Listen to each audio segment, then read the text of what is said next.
they want to know what you ate in Vietnam. In the infantry, we like to have C rations whenever we could get them, or LRP rations. They were always pretty good. But sometimes the supply helicopter didn't make it out for 7, 8, 9, maybe 10 days. And if something came crawling by that looked like it was fairly edible, well, yeah, we took a shot at it.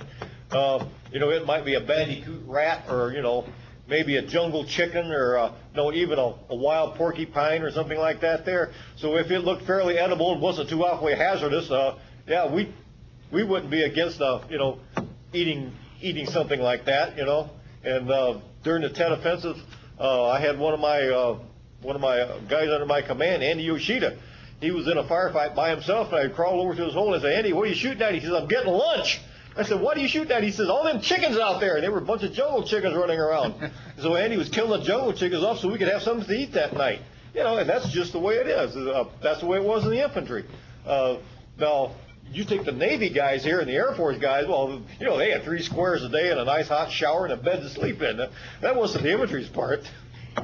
But back at the base camps, Camp Radcliffe, Camp Holloway, any of those base camps, every unit had a mess hall, and those that were back there supporting Jess and his out in the field managed to get 3 meals a day. You normally work 10 to 12 hours, 10 hours at least.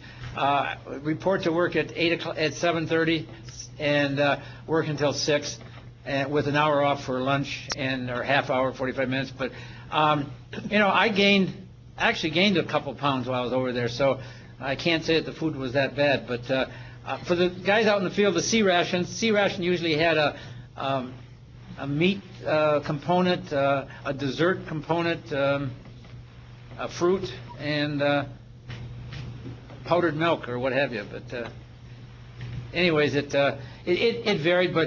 But generally, you have to give the people who supplied us, the quartermaster, credit for getting food out for 1 million. At one time, we had close to 1 million troops over there.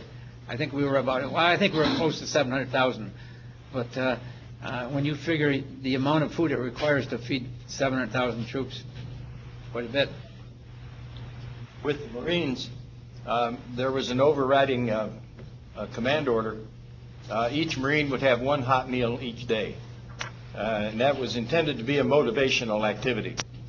And about half the time we received 1 hot meal in a given day. It might be morning for breakfast, or it might be evening for evening chow. But it was something hot. It always was material taken from cans. Refrigeration was at a premium, and fresh material was not there. Fresh eggs, for example, we never saw. We always had canned eggs that looked more green than anything. Dr. Seuss would like those, I think.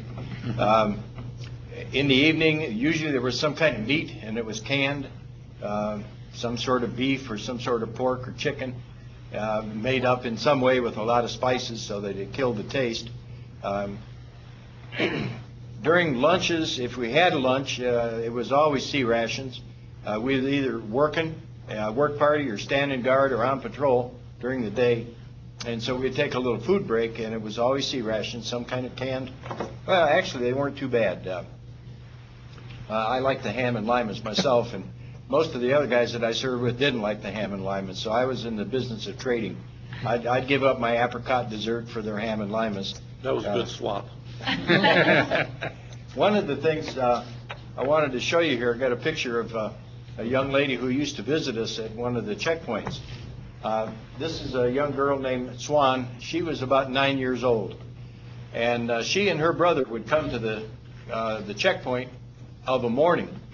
And they carried with them French bread, small loaves of French bread, which had been fresh baked that morning by Swan's mother. And she and her brother also would bring some bananas that they picked off of banana trees that were in the yard next to where their house was, or their little straw hooch. And so we would have bun mai, which was the bread, and bun mai and banan for breakfast. And it cost us not very much money American, and we had to pay them out we did pay them out in Vietnamese money called piasters at that time. So that was our food rations. And I'm not sure what Don was eating over there to gain weight, but I lost 30 pounds during the 2 months that I was in that country.